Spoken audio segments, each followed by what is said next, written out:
Hello दोस्तों, स्वागत है आपका वेक्टर टॉपिक के लेक्चर 7 में। इस लेक्चर में हम दो चीज़ कवर करेंगे। एक करेंगे हम सेम मैग्नीट्यूड वेक्टर्स, और सेकंड करेंगे हम रिजल्टेंट वेक्टर्स का रेंज, राइट। तो सबसे पहले हम देखते हैं सेम मैग्नीट्यूड वेक्टर्स को। इस सेम मैग्नीट्यूड वेक्टर्स को टारगेट करने के लिए सबसे पहले हम एक क्वेश्चन सॉल्व करते हैं। उस क्वेश्चन में गिवन है कि हमारे पास दो वेक्टर्स हैं ए एंड बी, दोनों का मैग्नीट्यूड सेम है, राइट, एंड उनके बीच में जो एंगल है वो थीटा है। और हमें इनके बेसिस पे हमें क्या फाइंड आउट करना है? हमें फाइंड आउट करना है आर यानी रिजल्टेंट, और angle of R with respect to vector A which is also known as alpha, right. तो हम जानते हैं कि वेक्टर के रिजल्टेंट की जो इक्वेशन है वो हमारी होती है R is equal to A square plus B square plus 2ab cos theta का अंडर रूट, राइट। अब हम क्या करते हैं, इसमें हम वैल्यू पुट करते हैं। तो ए स्क्वायर मतलब f square plus B square मतलब again f square plus 2f cos theta. हम अंडर रूट को ऐसे भी लिख सकते हैं होल की power half, right, just for the easiness, ठीक है। तो इस केस में हम क्या कर रहे हैं, हम इस इक्वेशन को आगे लेके जाते हैं। 2f square plus 2f square cos theta की पावर हाफ, राइट। हम यहाँ से 2f स्क्वायर को कॉमन लेंगे, 1 प्लस कॉस थीटा इसकी पावर हाफ। अब एज पर ट्रिग्नोमेट्री रूल हम ये जानते हैं कि कॉस थीटा को हम कैसे लिख सकते हैं, 2 cos square theta by 2 minus 1। ये एक ट्रिग्नोमेट्री का फॉर्मूला है जिसको हम याद करें तो अच्छा रहेगा, ये हमें आगे भी काम आएगा। ये ट्रिग्नोमेट्री का एक फॉर्मूला है, राइट। तो यहाँ से इससे हम देखते हैं कि 1 प्लस कॉस थीटा की वैल्यू क्या आएगी इसके बेसिस पे। यहाँ से हम इस 1 को इधर लेके जाएंगे, तो 1 plus cos theta is equal to हमारा हो जाएगा 2 कॉस स्क्वायर थीटा बाई 2। तो ये जो वैल्यू है, इस वैल्यू को हम सब्सटीट्यूट करेंगे इस इक्वेशन में। तो यहाँ से हमारा हो जाएगा 2f square into 1 plus cos theta की जगह ये हो जाएगा 2 cos square theta by 2, right, इसकी पावर हाफ।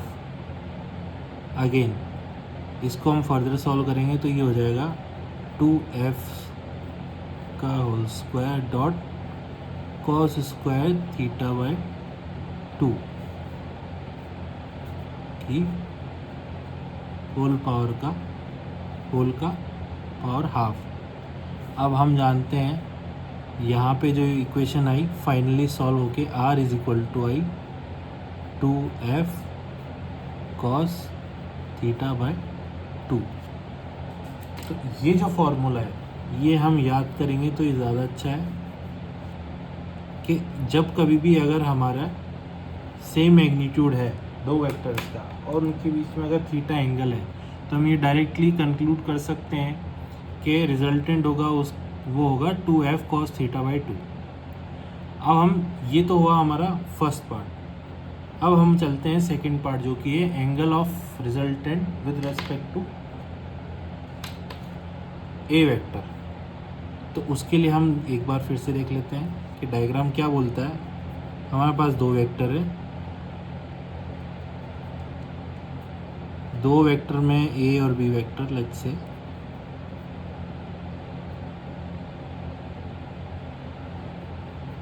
दोनों के मैग्नीट्यूड एफ है।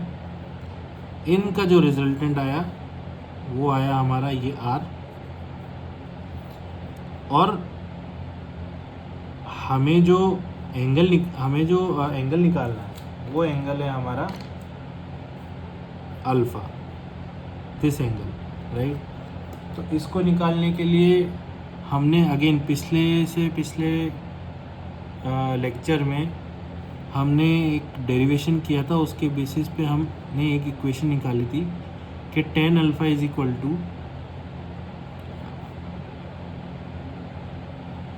Equal to B sine theta upon A plus B cos theta, right. अब यहाँ पे अगर हम देखें तो cos theta similar to this trigonometry formula, हमारे पास साइन थीटा का भी फार्मूला है in terms of half theta और हाफ एंगल्स। तो हम साइन थीटा को लिख सकते हैं, साइन थीटा को हम लिखते हैं sine theta is equal to 2 sine theta by 2 नॉट कॉस थीटा बाई 2। ये फॉर्मूला भी इम्पॉर्टेंट है, इसको भी हम याद करें तो ज़्यादा अच्छा है, ये आगे भी काम आएगा। अब हम क्या करेंगे, इस कॉस थीटा और साइन थीटा की वैल्यू यहाँ पे सब्स्टिट्यूट करेंगे और ए और बी की वैल्यू जो एफ है वो भी सब्स्टिट्यूट करेंगे। तो tan alpha is equal to क्या हो जाएगा, एफ साइन का वैल्यू क्या होगा 2 sine theta by 2 dot cos theta by 2 upon F plus F cos theta की जो वैल्यू रहेगी वो रहेगी हमारी 2 cos square theta by 2 minus 1, right. अब हम देखेंगे कि यहाँ पे इसको फर्दर लेके जाएंगे, 2f sign theta by 2 cos theta by 2 upon, इस f को हम फर्दर सॉल्व करेंगे, f dot 2 cos square theta by 2 minus f, इस f से ये f गया, राइट। ये f डॉट 2 और ये 2f ये एक ही चीज़ है, तो इन दोनों से ये दोनों गया। तो जो फाइनल इक्वेशन आएगी, एक हमारे जो कॉस स्क्वायर थीटा से का जो स्क्वायर है वो इस कॉस थीटा से गया, थीटा बाई 2 से गया, कॉस स्क्वायर थीटा बाई 2 और कॉस थीटा बाई 2 ये दोनों कट हो गए।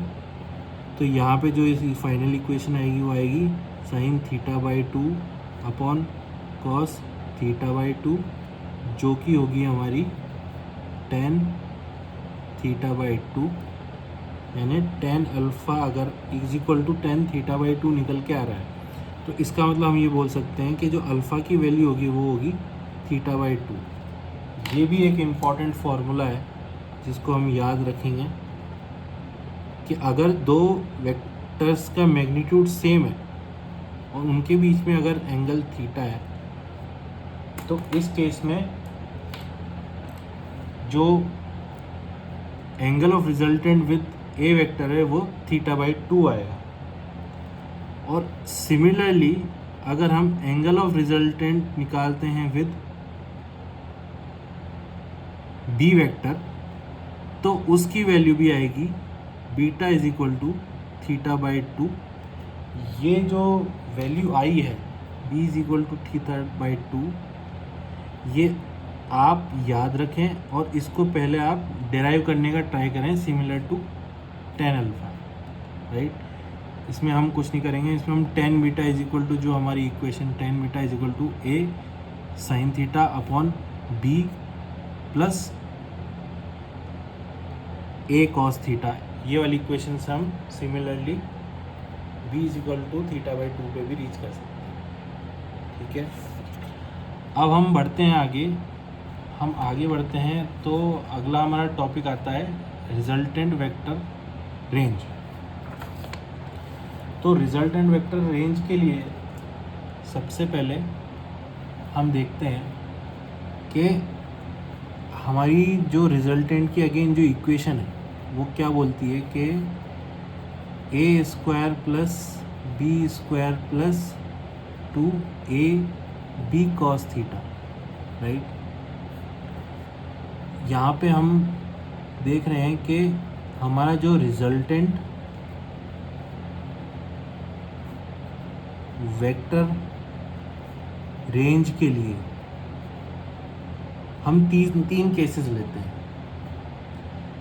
केस 1, इसमें केस ले रहे हैं हम कि जब थीटा इज इक्वल टू 0 यानी दोनों के बीच में 0 एंगल हो, तो उस केस में जो हमारे वेक्टर्स रहेंगे वो कुछ इस तरह से रहेंगे। ये वेक्टर ए है और सिमिलरली ये वेक्टर बी है, छोटा वेक्टर। दोनों को हम सेम लाइन में रख रहे हैं। तो इस केस में जो कॉस थीटा है, कॉस थीटा की वैल्यू क्या होगी अगर थीटा इज इक्वल टू 0 है तो cos 0 is equal to 1, right. इस केस में हमारा जो वैल्यू आता है वो निकल के आता है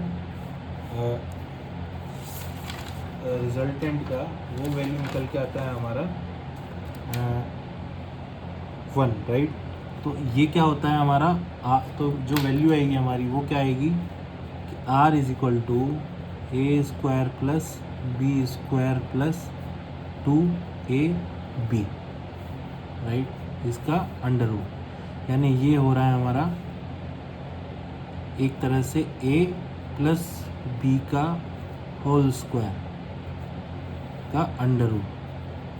तो यानी जो r की वैल्यू आई वो आई हमारी a प्लस बी, राइट।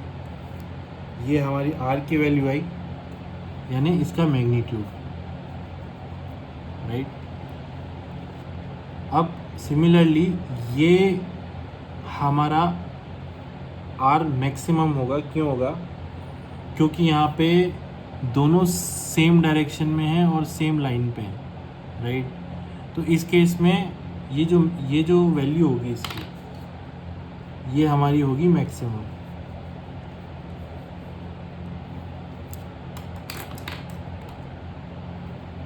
तो r मैक्स भी लिख सकते हैं हम इसको a प्लस बी, दोनों वेक्टर के कंबाइन का मैग्नीट्यूड, राइट। अब हम चलते हैं सेकंड केस पे, केस 2। केस 2 में क्या होगा कि थीटा अगर 90 डिग्री है, अगर थीटा हमारा 90 डिग्री है तो इस केस में क्या होगा कि लेट्स से ये वेक्टर ए है, एक ये वेक्टर बी है, दोनों के बीच में 90 डिग्री है। तो जो रिजल्टेंट होगा, अब रिजल्टेंट पे जाने से पहले हम थीटा निकालते हैं कि कॉस थीटा की वैल्यू क्या होगी। तो कॉस 90 इज इक्वल टू होता है 0। इसका मतलब कि r इज इक्वल टू हो जाएगा a square plus B square का अंडर रूट, राइट। इस केस में हमारी जो वैल्यू निकल के आ रही है वो ये निकल के आ रही है। ये एक तरह का फॉर्मूला भी है जिसको आप याद कर सकते हैं कि जब भी 90 डिग्री पे दो वेक्टर्स रहेंगे तो उस केस में जो रिजल्टेंट का वैल्यू रहेगा वो हमारा रहेगा a square plus B square का अंडर रूट, राइट। अब थर्ड जो केस लेते हैं हम, इस थर्ड केस में हम लेते हैं theta is equal to 180 degree, यानी अपने एक दूसरे से ऑपोजिट, राइट। तो इसमें जो वेक्टर्स की पोजीशन रहेगी, लेट्स से कि वेक्टर हमारा ए हो गया हमारा ए ऐसा और वेक्टर बी हो गया हमारा ऐसा। तो इन दोनों के जो बीच का एंगल है वो बन रहा है हमारा 180 डिग्री। अब हम जानते हैं कि cos 180 डिग्री होता है हमारा -1, राइट। तो सिमिलरली हम cos 180 डिग्री की वैल्यू पुट करेंगे हमारे cos थीटा में, तो जो रिजल्टेंट की इक्वेशन बनेगी वो बनेगी हमारी a plus B, A square plus B square -2ab का अंडर रूट। तो ये हमारा हो गया क्या, a माइनस बी का होल स्क्वायर का अंडर रूट, राइट। तो रिजल्टेंट जो आया हमारा वो आया a माइनस बी वेक्टर का मैग्नीट्यूड, राइट। तो हम यहाँ पे एक नोटिस करेंगे कि जैसे जैसे हमारा थीटा बढ़ रहा है वैसे वैसे हमारा रिजल्टेंट घट रहा है। तो ये एक तरह का हमारा हो गया R min, this is also known as R minimum magnitude, minimum resultant. तो R min is also equal to A minus B का मैग्नीट्यूड। अब यहाँ पे हम नोट लिखते हैं, ये नोट में क्या हो रहा है कि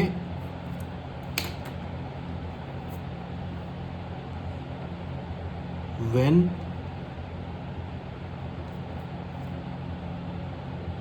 angle between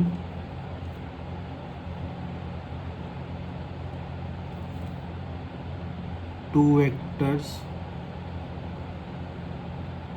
increases,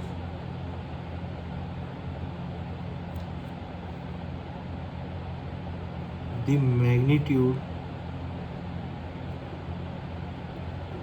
of resultant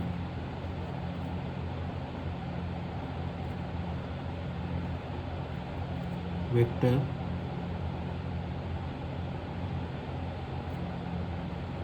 decreases, right। also जो R की जो रेंज रहेगी वो रहेगी हमारी R मिन से लेकर R मैक्स तक। R मतलब हमारा रिजल्टेंट, यानी R मिन हो गया हमारा a माइनस बी का मैग्नीट्यूड और R मैक्स हो गया हमारा a प्लस बी का मैग्नीट्यूड। ये जब रहेगा जब 0 डिग्री रहेगा, ये जब रहेगा जब 180 डिग्री रहेगा, राइट। तो इसको हम, इस चीज़ को भी हम ये याद रखते हैं, ये भी हमारे आगे काम आएगा। ये रहेगा at 180 degree at 0 degree. Thank you.